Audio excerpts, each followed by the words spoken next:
Hebreos 2, 13 le dije. Sí. Bueno, vamos a leer. Dice, y otra vez yo confiaré en Él, y de nuevo, he aquí yo y los hijos que Dios me dio. Amén. Amén, amén. Allí nomás. Siéntense, por favor, estén cómodos. Y vamos a hacer énfasis entonces en esta última frase que dice, he aquí yo y los hijos que Dios me dio. ¿Cierto? Y hoy vamos a seguir hablando, de hecho hemos venido hablando respecto al tribunal de Cristo. Coincidencialmente hemos venido hablando del mismo tema. Los domingos y los sábados a las 7:30 nosotros tenemos entonces la escuela de formación en Facebook. Y también estamos hablando del mismo tema allí, aunque bueno, en enfoques diferentes. Pero hemos venido hablando del tribunal de Cristo. Ahora 8 días hablamos respecto al uso que le damos al dinero.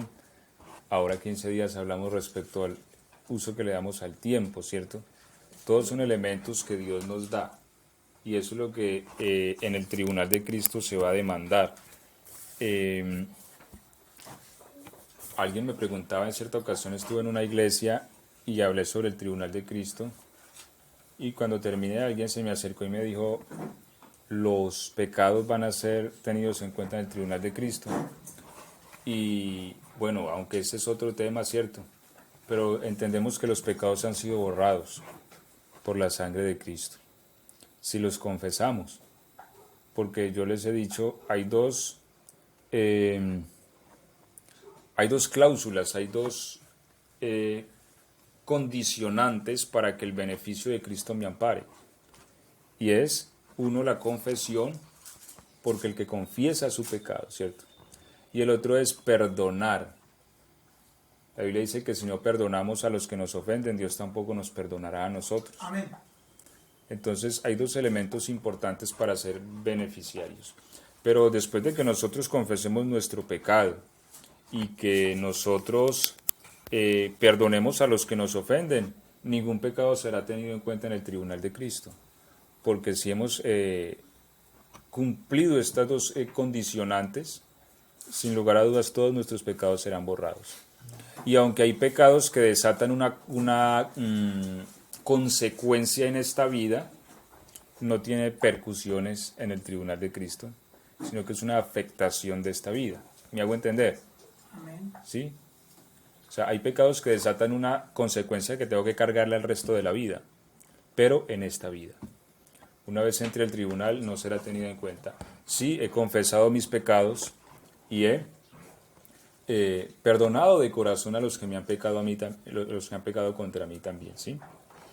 Sin embargo, en el tribunal de Cristo se va a tener en cuenta, sobre todo, es la capacidad administrativa, que es lo que hablábamos respecto a el talento, y bueno, y entonces allí entra todo lo que nosotros tenemos, porque la administración es un asunto que todos tenemos que vivir. No es que yo no trabajo en una empresa, no, la administración es una cosa que sí o sí todos tenemos que experimentar. No es que yo vivo solo en un cuarto, no, así tenga uno 100 pesos, uno es administrador de esos 100 pesos. Así que algo tenemos, nadie puede pararse delante de Cristo y decir, a mí no me dieron nada. No, uno puede tener muy poco, pero tiene algo. Y es en eso que se mide la capacidad administrativa. A mí en cierta ocasión me decía un hermano, le estoy pidiendo una moto al Señor. Y se la estoy pidiendo roja.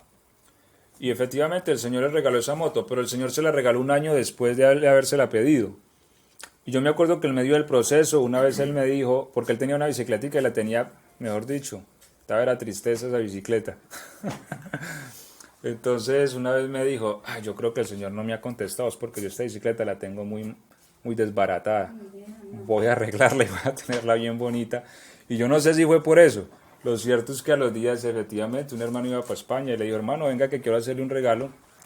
Y le tenía una motico roja, que de hecho muy buena moto. Bastante andamos en ella. Sí, una KT-125. Entonces, así ocurre, o sea, siempre tenemos algo. Y Y en la administración de esas cosas es que se nos prueba. Y eso es lo que el tribunal de Cristo entonces tendrá en cuenta respecto al cristiano, ¿no? Ya sabemos que al tribunal de Cristo comparecerán únicamente los que son de Cristo, ¿sí? Porque este juicio no es para salvación, sino que los que están allí son los salvos. Este juicio es para mirar quién está en condiciones dignas de recibir reino, de recibir capacidad de gobierno sobre esta tierra. Así que se va a tener en cuenta cómo se gobernó y se administró lo poco, porque allí se aplicará la ley que dice: en lo poco me fuiste fiel, sobre lo mucho te pondré. Y hay cosas que nos da el Señor. Ya hemos hablado del tiempo. El tiempo es un don de Dios. Cada mañana que uno se levanta, uno tiene 24 horas para vivirlas. Y en una hora se puede hacer mucho, ¿cierto? O en un minuto, o en 10. Bueno, depende de la obra que uno haga. Pero para muchas personas un minuto podría cambiar su vida. O hasta menos, ¿cierto? Alguien tal vez hubiera querido un minuto más. Así que el tiempo es un don de Dios que tenemos. Aunque Dios no habita en el tiempo, nosotros sí, y el tiempo Dios nos lo ha dado para que lo aprovechemos.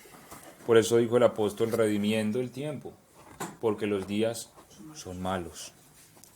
Y hablamos también, bueno, con el dinero, porque el dinero también es un don de Dios. Sí, o sea, tener dinero representa también una acción, porque con el dinero se puede hacer mucho, ¿cierto? De hecho, Eclesiastés dice que el dinero sirve para todo, y efectivamente así es. Así que esos elementos también Dios los tendrá en cuenta. ¿Qué hice con mi dinero? Sea poco o sea mucho. Uno a veces dice: no, es que para yo ayudar o algo, yo cuando tenga más dinero ayudo. Pero realmente uno no necesita tener dinero para ayudar. Uno necesita, con lo que uno tiene es probado el corazón, ¿cierto? O sea, Dios prueba el corazón con lo que hay. Si uno con lo poco no puede ayudar a alguien, con lo mucho tampoco lo hará. O sea, eso es un tema de ley. El que en lo poco es infiel, en lo mucho no puede tampoco ejercer fidelidad. Así que nosotros nos inventamos eso, ¿no? Es que si yo tuviera más, de pronto mi negocio fuese mejor, ¿no? Con lo que uno tiene, se prueba la capacidad administrativa, ¿sí? Entonces, todos esos son elementos de acción con los que se puede hacer algo, porque recordemos que al mundo venimos ¿cómo? Sin nada. Desnudos, ¿cierto? Cierto, sin nada volveremos a la vida. Entonces todo lo demás es un don de Dios. O sea, si yo aquí digo, yo no tengo nada, pues al menos tengo la ropa puesta, tengo algo adicional a como nací. ¿Sí? Entonces siempre tenemos algo, y eso nos lo da el Señor mientras vivimos. Así que ninguno puede delante de Cristo decir que no tiene nada. Ahora, que unos tienen más que otros, sí, es verdad. La Biblia dice que conforme a la capacidad de cada uno, Dios dio. A algunos Dios les dio 10, a uno le dio 5, a otro le dio 2 y a otro le dio 1. Pero a todos nos dio. Y yo no puedo estar mirando que porque es que este tiene 5, ¿y qué pasa con mi 1? Oh, pues que este tiene 5. No mire que este tiene 5, mire que usted tiene 1 y que cuando su Señor venga le va a pedir interés por él. Porque a veces nos pasa lo que dice, creo que Eclesiastés también. Bueno, no estoy seguro. Ustedes me corrigen, pero dice que por cuidar la viña ajena, descuidé mi propia viña, ¿cierto? Entonces, a veces uno por estar mirando lo que hace el otro, no le pone cuidado a lo de uno. ¿Sí? Y se le pasa el tiempo y ahí está. Bueno, pero hoy vamos a hablar también de otro elemento que recibimos en vida, los hijos. Y algunos aquí somos padres, otros tal vez no, pero los hijos son un don de Dios también, porque nosotros vinimos al mundo sin ellos, pero en la vida Dios nos los da, es un regalo de Dios. Por eso, aunque el mundo tiene hoy una filosofía tan rara, no es lo que dice la palabra de Dios. Hoy día para muchos tener hijos es un estorbo, Pero la Biblia dice, herencia de Jehová son los hijos. Amén. Y como saeta en mano del valiente, los hijos sabidos en la juventud. Así que tener hijos es un don de Dios. Hoy día la filosofía humana, antes lo que buscan es exterminar a los niños, ¿sí? Y por eso se ponen felices con las aprobaciones de leyes como el aborto y esto, porque no aman a sus hijos. Bien profetizó de ellos también el apóstol Pablo cuando dijo que serán sin afecto natural. Porque ¿qué puede ser más, qué ser puede ser más desarraigado de su afecto natural que alguien que no ame un hijo? Si los mismos animales dan su vida por sus hijos. Sin embargo, los humanos los matan. Este mundo está patas arriba, decía mi abuelo. Y hoy yo creo que tiene como razón, ¿cierto? Pero bueno, la verdad es que los hijos son don de Dios. Amén. Hay que resaltar algo. Los hijos son una pertenencia nuestra. Obviamente, ellos tienen una particularidad a las demás pertenencias. Porque yo puedo tener como pertenencia una casa, un auto, bueno, en fin, cualquier cosa y es mi pertenencia. ¿Cuál es la particularidad de un hijo? Que tiene voluntad propia, ¿cierto? Y eso lo hace más difícil. Pero espiritualmente hablando, un hijo me pertenece a mí como me pertenece cualquier cosa. Por eso cuando Dios le dijo a Satanás, ve y quítale todo lo que él tiene, ¿le quitó todo lo que tenía o no? Bien. Claro. Y le quitó 10 hijos. 10 hijos le mató en un día. De Job. Pero no le mató a la mujer, ¿cierto? ¿Por qué? Porque la mujer no es una pertenencia. Es decir, el hombre no tiene dominio absoluto. A ver, la relación entre hombre y mujer es que ella es mía y yo soy de ella, ¿sí? O sea, es una relación diferente, por eso no, en el concepto espiritual no aplica la idea de que es que ella es mía y yo hago con ella lo que quiera, no aplica, ¿sí? Por eso Satanás no mató a la esposa, porque él sabía que no entraba en ese quítele lo que es de él. Pero los hijos sí hacen parte de pertenencia nuestra. Yo puedo decidir por un hijo. Es cierto, espiritualmente eso es real. Eso se llama la ley sacerdotal también y opera en el Padre, la ley sacerdotal. Es decir, yo puedo presentarme delante de Dios en nombre de mi hijo. Y soy escuchado como si fuera mi propio hijo el que estuviera pidiendo. Eso es una normativa espiritual. Y eso es importante conocer esas leyes, porque uno en el mundo espiritual se mueve por un sistema de ley, ¿cierto? Y cuando uno las conoce, uno sabe cómo entrar y cómo pedir y cómo ejercer esto delante del Señor. Esto era lo que hacía Job. La Biblia dice que Job se levantaba de mañana y ofrecía holocausto por sus hijos, porque él pensaba, tal vez habrán pecado, ¿cierto? Habrán ofendido al Señor. Así que él pedía perdón por sus hijos y sus hijos eran perdonados. Aunque sus hijos no estaban pidiendo perdón directamente, Dios los perdonaba como si lo estuvieran haciendo. ¿Por qué? Porque su padre era el que estaba delante de Dios ofreciendo el holocausto. Esta ley es muy bonita, muy especial, por eso hay un texto que dice, por cuanto menospreciaste el conocimiento, yo también te desecharé del sacerdocio y me olvidaré de tus hijos. Es decir, los hijos y el sacerdocio operan juntos. Nosotros podemos, a través de ese don sacerdotal, presentar nuestros hijos delante de Dios. ¿Ok?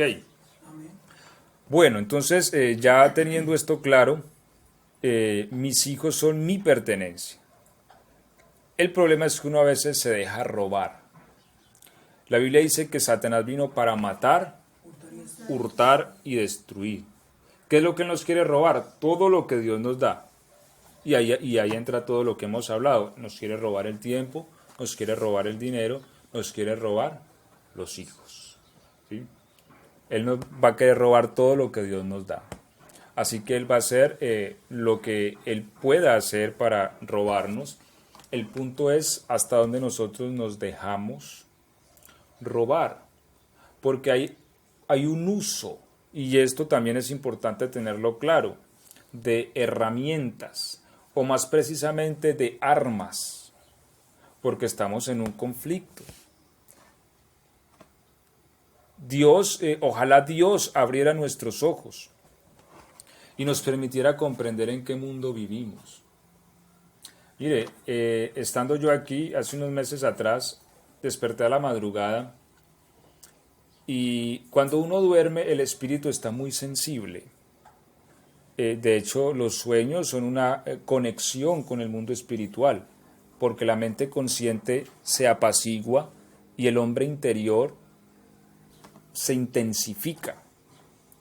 Y desperté a la madrugada, no sé qué horas eran, tal vez las 2 o 3 de la mañana, pero cuando desperté, mi espíritu todavía estaba en esa actividad y los oídos de mi espíritu estaban abiertos.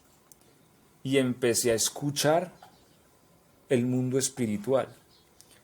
Y escuchaba un viento así, pero habían millones de seres malignos, ¿sí? Como en un gemir, o sea, algo que yo no puedo descifrar, que volaban sobre esto.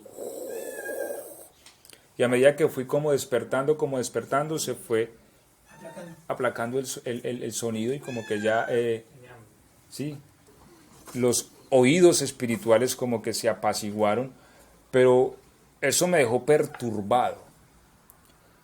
Bien dice la palabra del Señor, porque he aquí que tinieblas cubrirán la tierra, ¿sí? Tinieblas cubrirán la tierra. La tierra está llena de una oscuridad, ¿sí? De una maldad. A esto la Biblia llama seres espirituales que operan en las regiones celestes. Y ojalá Dios abriera nuestro entendimiento para comprender en esa oscuridad que vivimos, ¿sí? En esa maldad tan densa que hay en los cielos, que buscan robar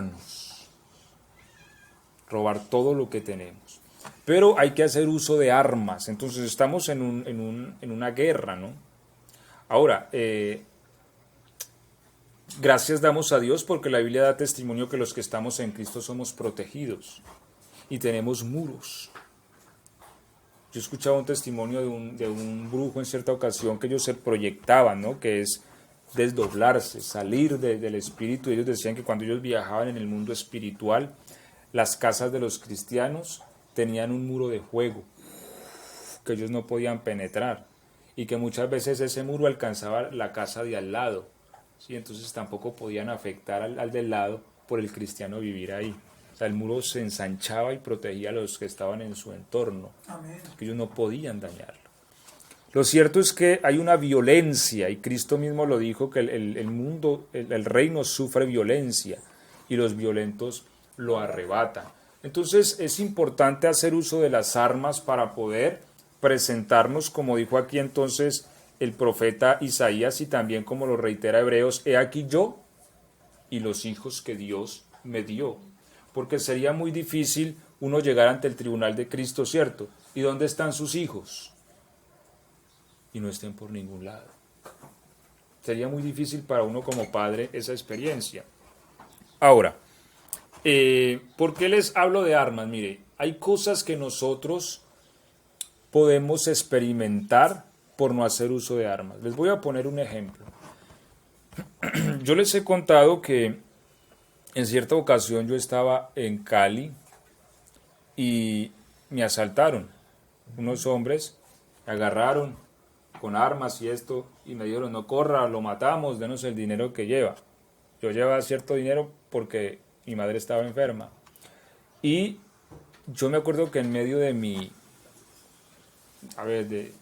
asustado, sí, porque pues cierto, uno nunca sabe si lo van a matar o algo realmente. Yo les dije, en el nombre de Jesús, yo no les doy el dinero. Y sabe Dios lo que les estoy contando, que el hombre que estaba atrás no sé a qué hora resultó a mi frente, y el que me estaba dando la cara retrocedió como si lo hubiera empujado, retrocedió hacia atrás. Y me dijo, ¿por qué me decís ese nombre? Y salieron. Y no me robaron. Ahora, ¿a dónde quiero llegar? Que justamente por esos días un hermano me contaba que ellos estuvieron en Cali y los robaron, los golpearon y les quitaron el dinero. Y yo estaba meditando en eso y yo dije, ¿cuál es la diferencia entre él y yo? Si somos cristianos. ¿Por qué a él lo robaron y por qué a mí? Y yo llegué a la conclusión de que sencillamente es porque a veces no usamos las armas. Amén. Es verdad. O sea, el punto no es que aquí alguien sea mejor que nadie, no, el punto es que a veces nosotros no hacemos uso de las armas que Dios nos dio. Porque el nombre de Jesús es un arma impresionante. O sea, el enemigo, de hecho Cristo dijo, en mi nombre echarán fuera demonios. En la boca nuestra hay espadas, o más precisamente hay una espada que la Biblia llama la espada del Espíritu, que es la palabra de Dios. Amén. Gloria a Dios. Y esta espada puede traspasar y dañar las tinieblas, si nosotros la sabemos usar, ¿cierto? Pero a veces nosotros, en vez de tener la espada del Espíritu, hasta tomamos la espada del diablo y nos la clavamos nosotros mismos, que era lo que hablábamos esta semana, ¿recuerdan? Que a veces decimos, no, yo creo que me voy a enfermar. ¿A dónde dice la Biblia que yo creo que me voy a enfermar? Esa no es la palabra de Dios, ¿cierto? Esa es la palabra del diablo. Así que no es de extrañarnos que nos enfermemos, ¿cierto? Así que bueno, hago esta aclaración para que entendamos el concepto de armas. Nosotros tenemos armas para enfrentar esta guerra, pero a veces no la usamos, porque, a veces somos como niños pataletudos, no sé si me hago entender con el concepto. Somos como niños que hacen su berrinche, pues, un niño que pide una moneda y no le dan y hace un chavo ahí, ¿cierto? Bueno, a veces somos así delante de Dios. El enemigo nos quita algo y nosotros decimos, no, es que Dios no me ama, es que Dios no me quiere, es que sí mira, que sí mira y que sí mira.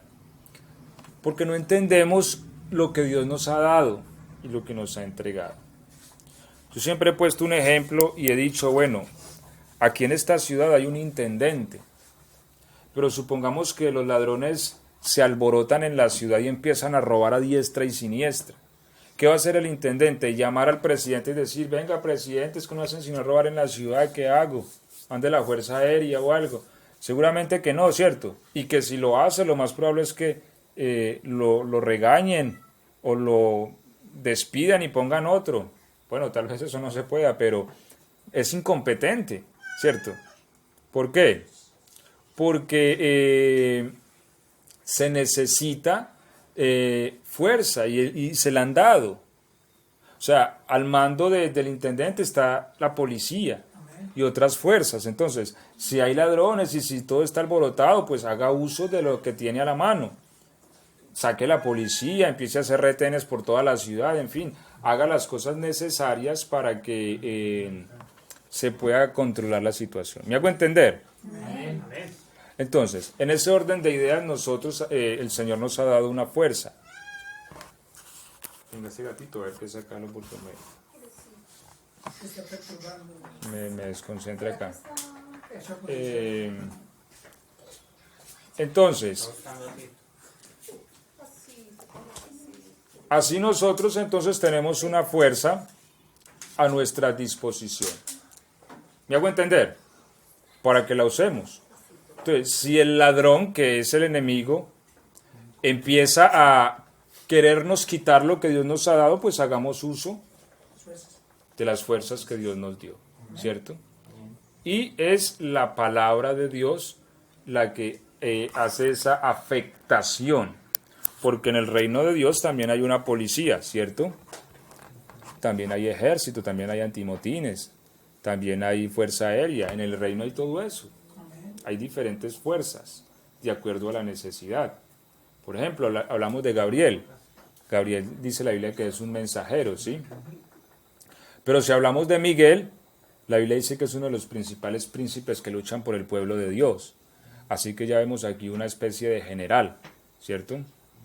Y así sucesivamente, hay diferentes tipos de fuerza para cualquier tipo de necesidad y ellos obedecen solo a una cosa, a la voz del precepto de Dios, es decir, a la palabra del Creador. Y Dios nos confió a nosotros su palabra. Amén. Es decir, nos dio la autoridad de hacer uso de su palabra. Así que cuando nosotros hacemos uso de la palabra de Dios, los ángeles que están alrededor corren a obedecer a esa palabra. No por nosotros, sino por la palabra. Así que es importante entender la dignidad que Dios nos ha dado para luchar, ¿cierto? Nosotros, la Biblia, por ejemplo, dice, en mi nombre echarán fuera demonios. Hay un demonio aquí en un lugar, en una persona, y en el nombre de Jesús lo echamos fuera. Ahora, ¿qué es lo que realmente echa fuera el demonio? Es el poder del reino, es decir, un ángel viene, lo ata y se lo lleva.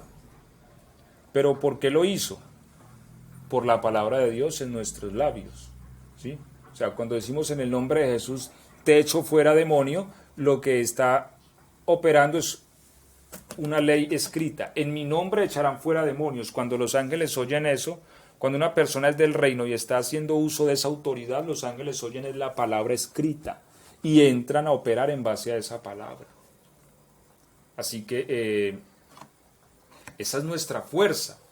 Pero yo puedo permitir que me roben si me quedo callado, ¿cierto? Supongamos que yo estoy aquí y alguien se entra a robar las sandías y yo digo, no, yo me quedo más bien aquí quietico, se las lleva, ¿cierto?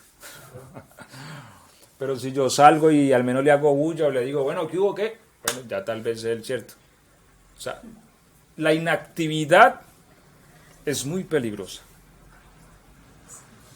De hecho, yo siempre he dicho que el no usar la autoridad es más peligrosa que el mal uso.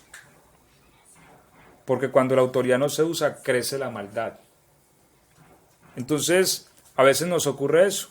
No hacemos uso de la autoridad y el diablo se nos lleva. Y lo que hacemos nosotros es ir a patalear delante de Dios. Señores, que mire, señores, que mire, señores, que mire. ¿Y usted qué está haciendo? ¿Sí? Ok. Entonces, teniendo en cuenta que los hijos son nuestros y que el enemigo quiere robarnos, ya entendemos entonces que hay que luchar. Hay que luchar con armas, ¿cierto? Armas que Dios nos ha dado.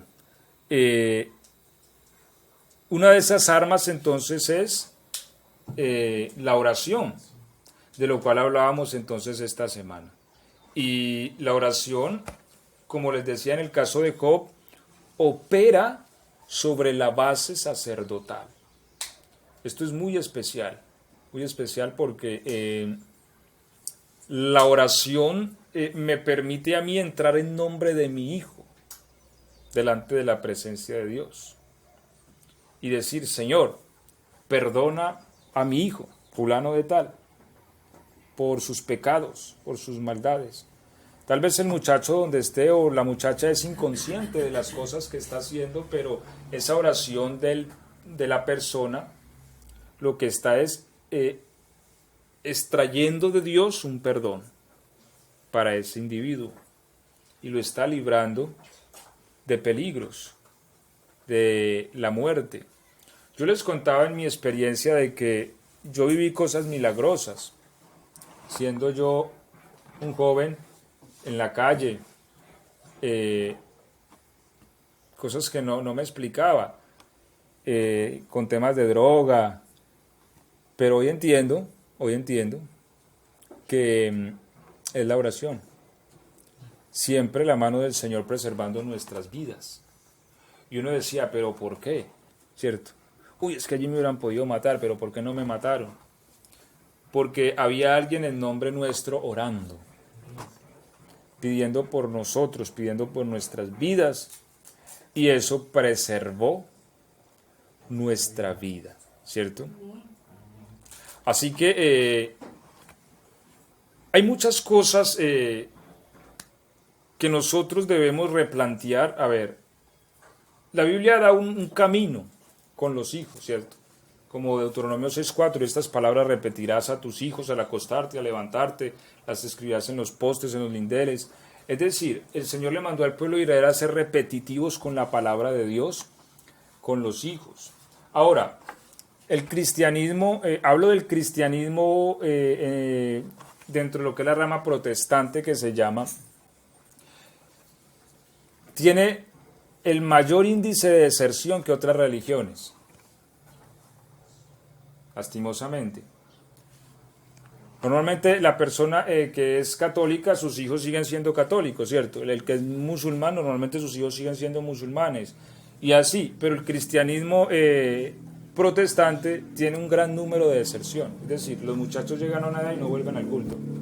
Y ya, dejan de ser cristianos. Y la pregunta es, ¿por qué? Y aquí es donde también como padres tenemos que replantearnos algo, y es la forma en que le estamos vendiendo el evangelio a nuestros hijos. Porque al parecer los estamos atando. Y los muchachos se han sentido así, atados. Atados a que usted no puede hacer esto, usted no puede hacer aquello. Usted no... Yo hablaba con un hombre, yo creo que tiene por ahí 70 años. Le sirve al Señor en la música. Toda la vida le ha servido al Señor. Y una vez estábamos comiendo por ahí en un evento que estuvimos y me decía, es lo que yo no entiendo.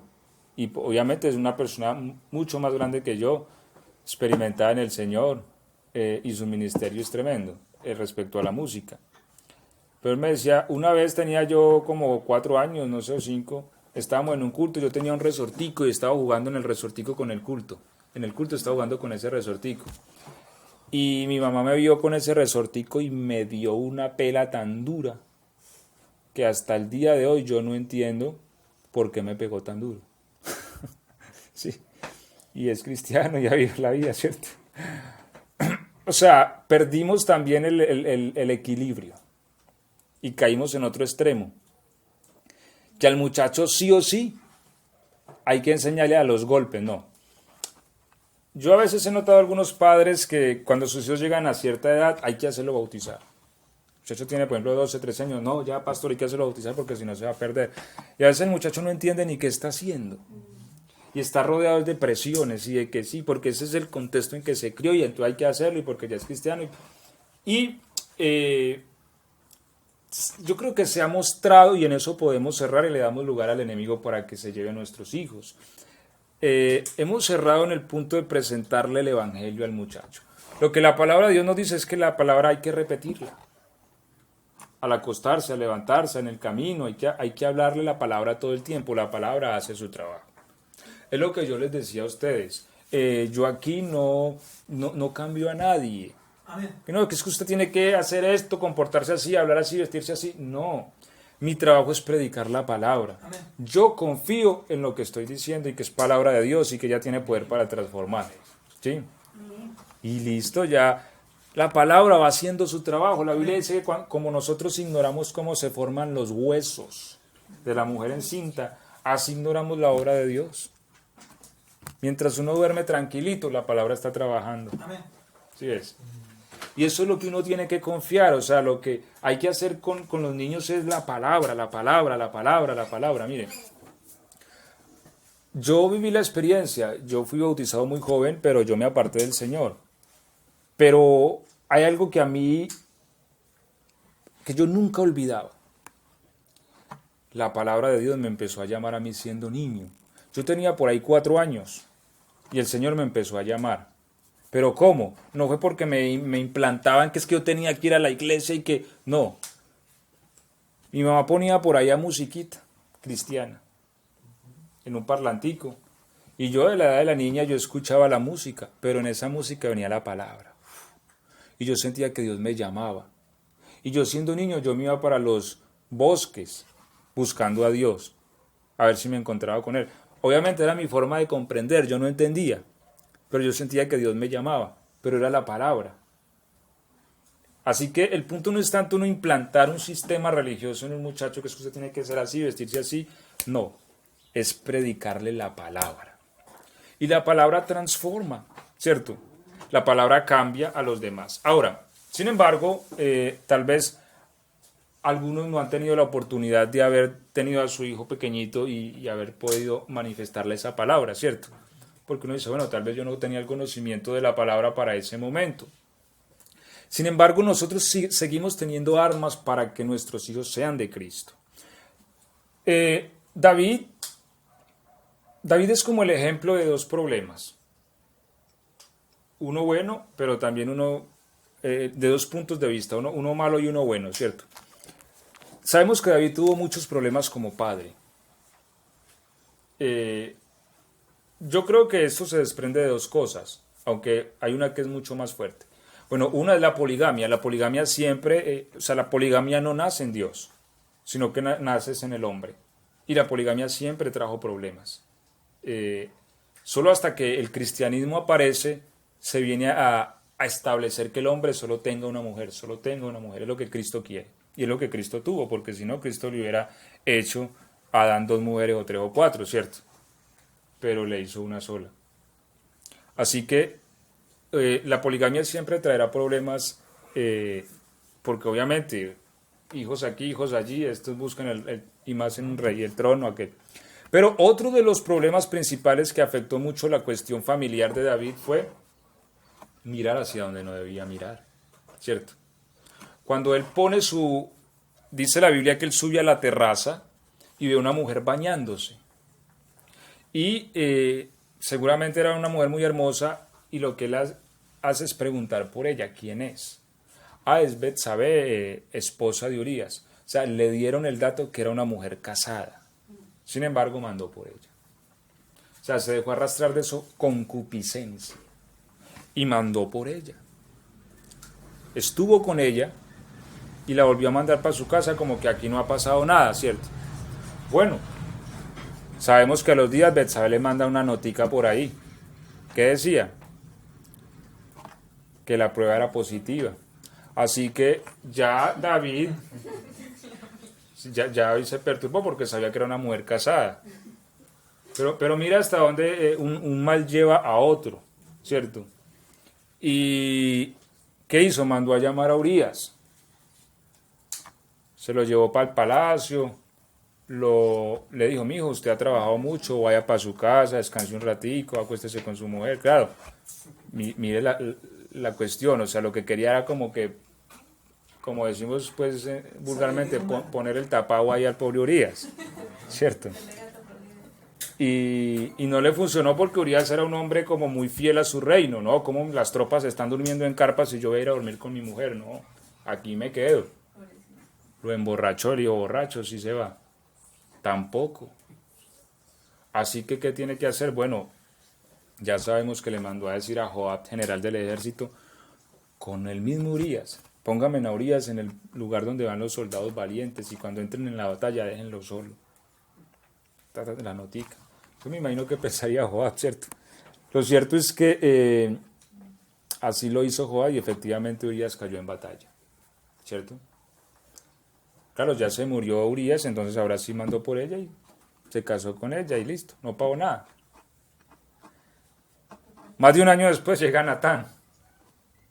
Había un hombre que tenía un corderito solito, vivía con él, dormía en su regazo. Y el hombre de al lado tenía ovejas y cantidad de dinero. Llegó un hombre de visita donde el hombre rico y agarró la ovejita de al lado y se la mató a la visita en vez de agarrar de él. ¿Qué hacemos con este hombre, David? Dice la Biblia que David se enfureció, ¿cierto? Enojó el hombre, ¿cómo así?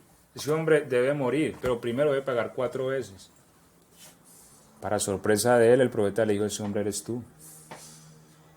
¿Cómo no tuviste temor de Jehová? Y le saca todo el dato ahí, así le manda a decir el Señor. Ahora, sabemos que David era un hombre humilde y cayó de rodillas. Siendo otro, pues obviamente trataría de callar al profeta, pero le dice, está bien, debo morir, aquí estoy, que me mate el Señor.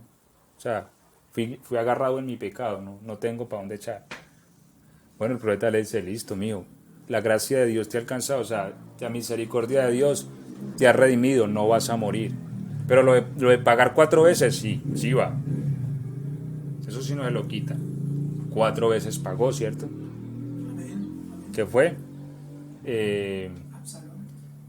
Amón, Absalón, Adonías y Tamar. Hijos. ¿Sí? El pecado de él fue sexual, listo, le violaron a Tamar. el pecado fue que mató a un hombre, listo, mataron a Amón. Después mataron a Absalón. Y por último, Salomón mata a Adonías. 4 veces pagó. Y Absalón estuvo con las concubinas de él en presencia de todos, ¿no? En presencia de todos. Estuvo con las mujeres de su padre. Así que la destrucción familiar muchas veces uno le abre la puerta, ¿cierto? Cuando uno mira hacia donde no debe mirar, mire. Entonces, el enemigo anda como león rugiente, dice la Biblia. Y él busca la brecha. Y muchas veces nosotros somos los que le damos la brecha para que él entre y robe. Y se robe nuestros hijos. Mire cómo él logra dañar 4 hijos de David. ¿Sí? ¿Pero por qué? Porque David le abrió la brecha. ¿Cierto? O sea, si tal vez él hubiese reflexionado por un momento y hubiera dicho, es casada, no. Es más, Dios le dijo, ¿por qué hiciste eso? Si necesitabas más mujeres, me hubieras dicho, yo te hubiera dado las que necesite. Sí se la puso el Señor. O sea, pero si era una mujer casada, ¿por qué manda por ellos? Así que esa brecha tan amplia que él abrió hizo que entrara el ladrón y se robara 4 de sus ovejas. Así que esto nos da también una enseñanza, y es que nosotros también abrimos puerta y brecha al enemigo para que robe lo que es nuestro. Y bueno, si nos roba el dinero, nos roba el tiempo, listo, pero también puede robarnos lo que más nos duele, ¿cierto? Los hijos. Porque eso es una fibra que al que le toquen esa fibra, yo siempre he dicho, usted quiere pelear con alguien, tóquele los hijos. Y seguro que pelea va a tener, ¿cierto? Porque ese es el punto débil de todo padre, al menos de un padre que tenga 5 sentidos. Porque siempre hay mucho mal padre por ahí o mala madre, ¿cierto? Pero es el punto débil del hombre, ¿cierto? De hecho, Abraham me ha tocado por parte del hijo también. Claro, Quítame tu risa, que era Isaías. le tocó la fibra. Yo creo, cambia a tu hijo. Así que esa es la fibra nuestra, o sea, es el punto. Quiero, ya que toca ese tema, pastor, a darles un testimonio de lo que usted está diciendo. Mi papá siempre conmigo fue un papá muy fuerte, demasiado, desde que yo era un niño, muy niño, de 5 o 6 años, él me maltrató muchísimo. Y un día yo ya era grande, yo tendría por ahí unos 16 años, 15, 16 años. Y yo también tenía un combo de amigos y estaba peleando. Esa noche no fui a dormir a la casa, me quedé por fuera. Y mi mamá y mi papá se fueron a la iglesia. En ese entonces mi papá estaba yendo a la iglesia con mi mamá. Salieron de la iglesia y la iglesia quedaba en el mismo barrio donde yo vivía en Bogotá. Yo estaba en una pelea con otro tipo y yo estaba peleando a cuchillo con un tipo. Y ya había un rombo de gente así. Y mi papá le comentó a mi mamá. Le dijo, ¿quién estaba peleando ahí? Y se fueron los dos a asomar y cuando mi papá se dio cuenta, mi mamá dice que la Biblia voló por encima de todo el mundo. Y cuando yo vi a mi papá, sí, mi papá ya estaba sin camisa y todo, defendiéndome. Así es. Porque, o sea, yo he dicho, el amor más grande o sea, hablando en términos humanos, ¿no? Porque el amor más grande es el de Cristo y perfecto. Pero excluyendo el amor de Cristo y hablando en términos humanos, el amor más grande que puede experimentar un humano es el amor hacia un hijo. Y no lo puede superar nada. ¿Sí? ¿Por qué? Porque es incondicional.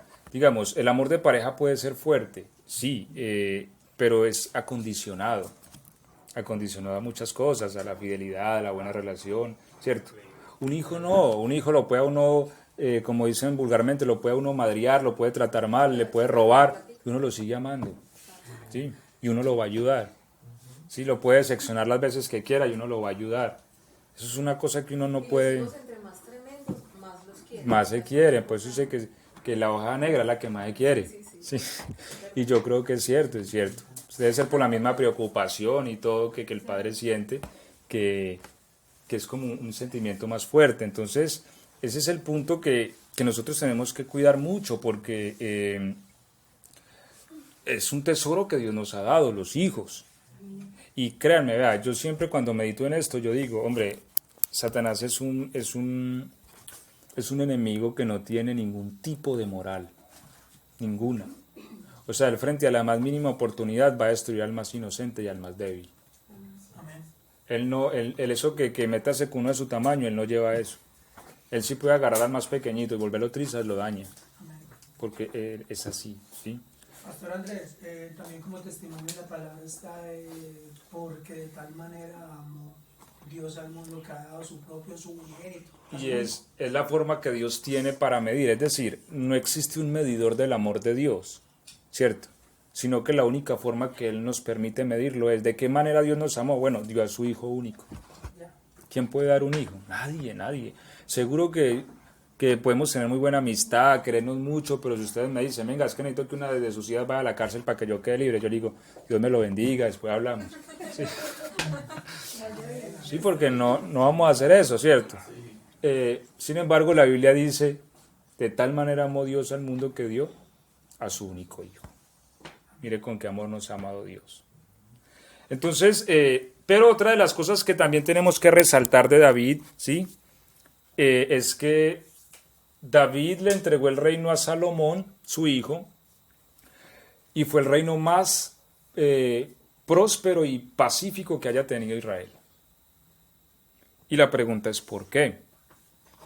Todos los demás reinos tuvieron guerras, problemas, conflictos, pero el reino de Salomón lo rigió la paz.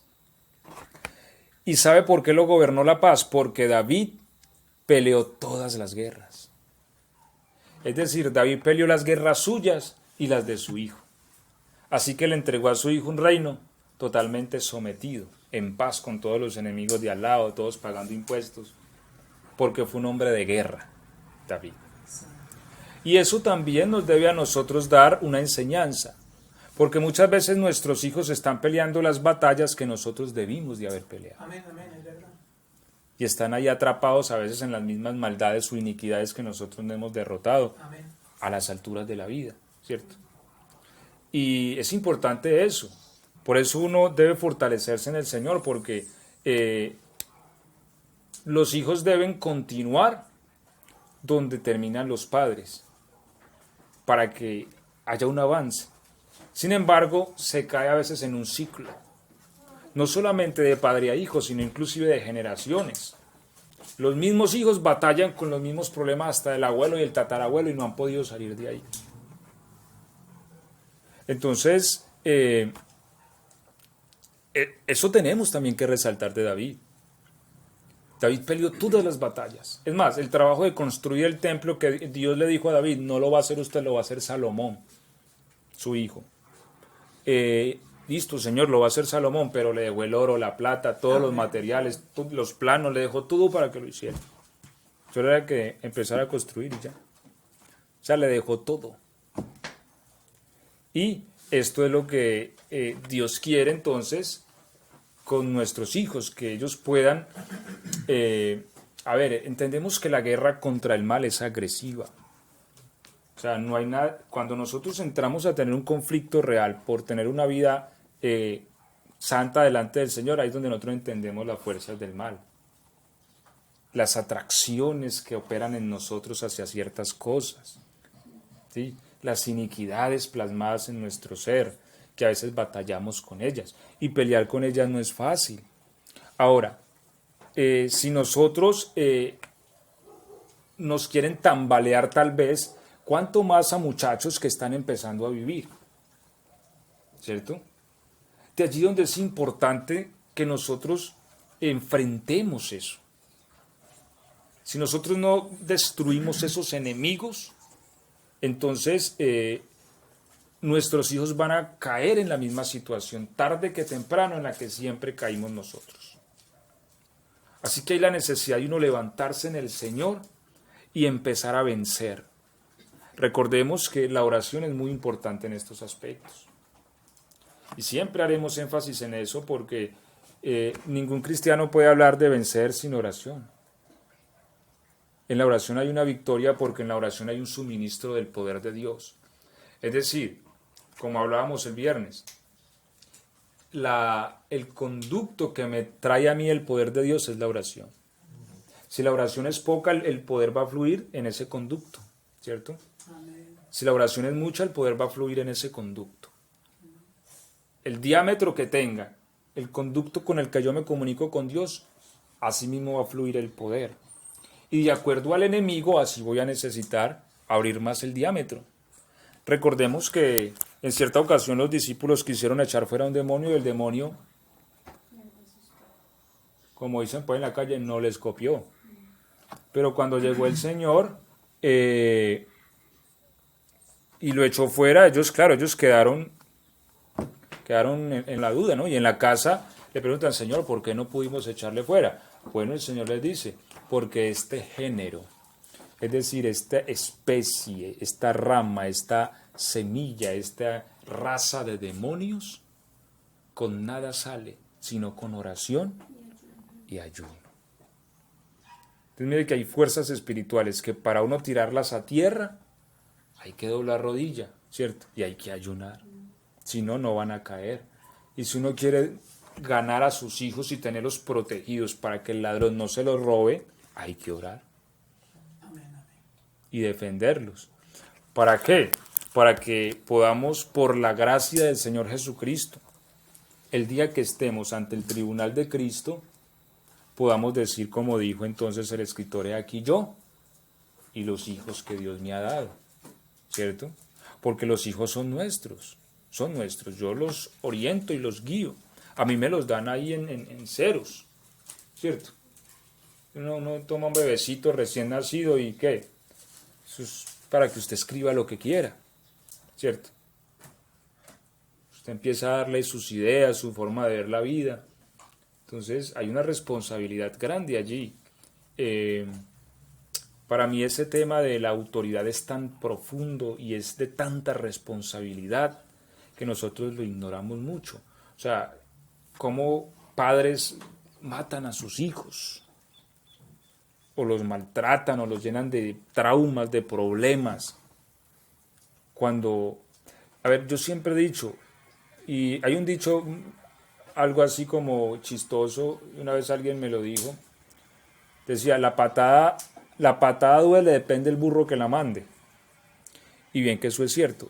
Yo lo que creo es que los golpes que más duelen son los golpes que recibimos de las personas que antes deberían protegernos. ¿Me hago entender? Es decir, para una mujer los golpes que más deben doler son los golpes de su esposo. Para una hija los golpes que más duelen son los golpes de su padre. ¿Sí? ¿Por qué? Porque son las personas encargadas de proteger. Y no me refiero respecto a padres al castigo, porque el castigo es necesario, ¿cierto? Y la correíta a veces hay que sacarla, porque los muchachos hay que darle su correazo de vez en cuando. Pero ya el maltrato, ¿cierto? O sea, uno ve que agarran a los hijos a golpes y se desquitan su ira con ellos. Para mí eso es una guerra injusta. Es una guerra injusta. Y a veces muchos padres entran en esa injusticia y desquitan su ira con los que no se pueden defender. ¿Por qué no desquita su ira contra el jefe allá en el trabajo? Porque sabe que lo echan y se reprime. Pero contra el inocente sí no se reprime, sino que lo agarra a golpes, claro, porque no puede defenderse. Y no hay nada más indefenso que un niño. Un niño de estos uno lo agarra a golpes y él no se va a levantar contra uno, no. Él está lo que uno haga contra él. Y qué triste eso, ¿cierto? Y eso Dios va a demandar un día, todas esas cosas. Nosotros como cristianos estamos llamados a que nuestros hijos estén con nosotros cuando estemos frente a Cristo. Y para esto tenemos que librarlos del ladrón, del devorador, del que vino a matar y a destruir, que se llama Diablo y Satanás. Y para eso tenemos que hacer muralla alrededor de ellos, enfrentarnos a las iniquidades, a las maldades, ¿cierto? Derribarlas, para que, a ver, eso es una cuestión como, hay un principio espiritual muy profundo. La Biblia dice que si alguno es derrotado por alguien, viene a ser siervo de aquel que lo derrotó. Cuando uno es derrotado por ciertos pecados, de alguna manera uno es siervo de esa línea de oscuridad, y no solo uno, sino también los hijos de uno, porque son míos. Pero cuando yo derroto algo espiritual, yo logro tumbar esa fuerza, no solamente se tumban en mí, se tumban en mis hijos también y en mi descendencia, aunque ellos no pelearon. O sea, es algo impresionante, ¿no? Es decir, mis hijos pueden estar batallando contra una iniquidad, pero si yo aquí me enfrento a ella y la derribo con la oración y el ayuno, ellos experimentan que de un momento a otro empiezan a sentir que eso ya no los domina y que ya no los gobierna. Empiezan a experimentar libertad. Amén. Y uno puede decir, ¿pero por qué? Y es porque un sacerdote, es decir, su cabeza peleó y venció. Es el principio de Cristo. ¿Por qué nosotros podemos vencer? Porque Cristo venció. ¿Sí? Entonces, eso opera también en la familia. Y creo que es importante tenerlo en cuenta porque, como les decía ahora, hay muchas cosas que uno se puede dar el lujo de perder, pero los hijos no. Los hijos es un don muy precioso que tenemos, que Dios nos ha dado y que hay que luchar para que ellos estén protegidos por el poder de Dios y que cuando estemos delante de nuestro Señor para darnos vida, para reinar con Él, nuestros hijos estén allí y podamos decir entonces, como dice las Escrituras, he aquí yo y los hijos que Dios me dio. Amén. Amén. Gloria a Dios. Vamos a darle gracias al Señor en esta tarde por su palabra.